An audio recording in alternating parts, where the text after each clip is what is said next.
Morocco बहुत छोटा सा देश है, लेकिन जब ब्राज़ील को हराया तो शायद ब्राज़ील ने कभी सपने में भी नहीं सोचा होगा कि मोरक्को से हम हार जाएंगे।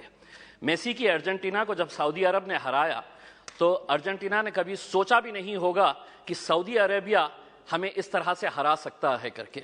लेकिन ये दोनों टीम्स, चाहे वो मोरक्को हो या सऊदी अरेबिया, जब मैदान में उतरे होंगे, उन्होंने पिछले 5 सालों से लगातार मेहनत कर रहे हैं ये सोचकर कि हम उतरेंगे तो हम जीतेंगे करके।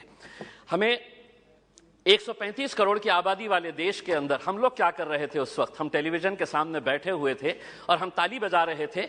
खिलाड़ी कोई और था मैदान के अंदर, लेकिन हम खुश हो रहे थे कि देखिए कितना अच्छा गेम हो रहा है करके। उसमें हमें अफसोस इस बात का होना चाहिए कि 135 करोड़ की आबादी वाले देश के अंदर हमने 11 फुटबॉल खिलाड़ियों को तैयार नहीं किया।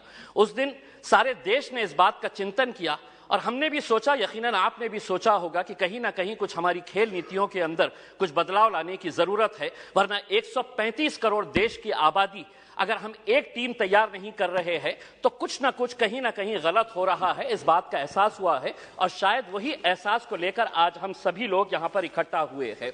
मंत्री जी, मैं आपसे पूछना चाहता हूं, यूएस और चाइना ऐसा क्या कर रहा है कि उनके खिलाड़ी मैदान के अंदर उतरते हैं? कोई भी इंटरनेशनल इवेंट जब ऑर्गेनाइज होता है तो उनके खिलाड़ी गोल्ड ऐसे ही हंसते हंसते लेकर चले जाते हैं। हम एक गोल्ड अगर लेके आ जाते हैं तो पूरा देश सेलिब्रेट करता है, बल्कि प्राइम मिनिस्टर ले लीजिएगा, पूरे मिनिस्टर्स ले लीजिएगा, पूरे चीफ मिनिस्टर्स उसका जश्न मनाते हैं, जबकि हमारे पास पोटेंशियल इससे ज्यादा है। कहीं ना कहीं हम कुछ ऐसा नहीं कर पा रहे हैं वो कर रहे हैं करके। वो क्या कर रहे हैं?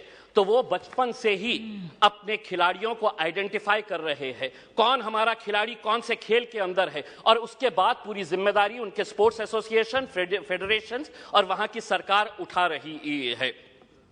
हमें मंत्री जी हमारे शॉर्ट टर्म गोल्स और हमारे लॉन्ग टर्म टारगेट्स क्या होने चाहिए, इसको आइडेंटिफाई करने की जरूरत है। मंत्री जी, मैं आपसे अनुरोध करना चाहूंगा, एक सर्वे करवाइएगा पूरे देश के अंदर कि कितने ऐसे स्कूल्स हैं कि जहां पर स्पोर्ट्स टीचर्स मौजूद है। पूरे देश के अंदर, चाहे वो प्राइवेट स्कूल्स हो या गवर्नमेंट स्कूल्स है, स्पोर्ट्स टीचर्स कितने स्कूल्स के अंदर है। एक सर्वे करवाइएगा कि कितने स्कूल्स के अंदर प्लेग्राउंड्स मौजूद है। एक सर्वे करवाइएगा कि अगर ग्राउंड मौजूद है तो स्कूल के अंदर क्या एक फुटबॉल है, एक क्रिकेट का किट है, एक रेसलिंग का मैट है, क्या वहां पर बास्केटबॉल के लिए कोई सुविधा है। एक सर्वे करवा लीजिएगा पूरे देश के प्राइवेट, और तब आपको पता चलेगा कि हम लोग अगर खेलों के अंदर पीछे है तो इसकी वजह क्या है।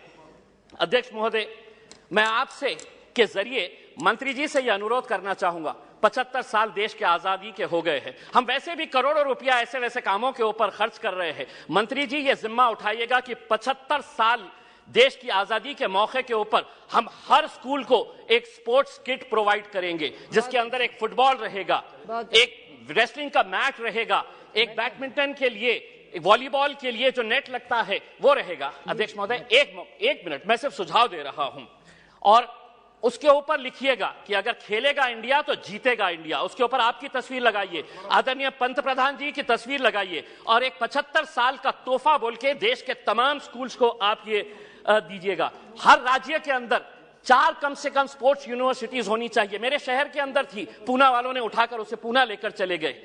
हम जमीन ढूंढते रह गए और उन्होंने कहा कि नहीं, हम पूना लेकर चले जाएंगे।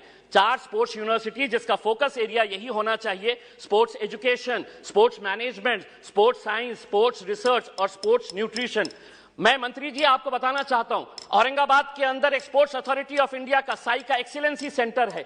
आज तक करोड़ों रुपया आपने खर्च किए हैं उसके ऊपर, लेकिन कोई भी एक इंटरनेशनल लेवल का वहां पे इवेंट ऑर्गेनाइज नहीं किया गया है। आप खेलो इंडिया के जरिए आप अंडर 17 के टैलेंट को आप आइडेंटिफाई करते हैं, हम उसका स्वागत करते हैं। उसी तर्ज के ऊपर अगर स्कूल गेम्स फेडरेशन, अध्यक्ष सिर्फ 1 minute, school games federation of India को यह जिम्मेदारी देते हैं कि आप अंडर 14 के जितने भी टैलेंट है उसको आइडेंटिफाई करिएगा।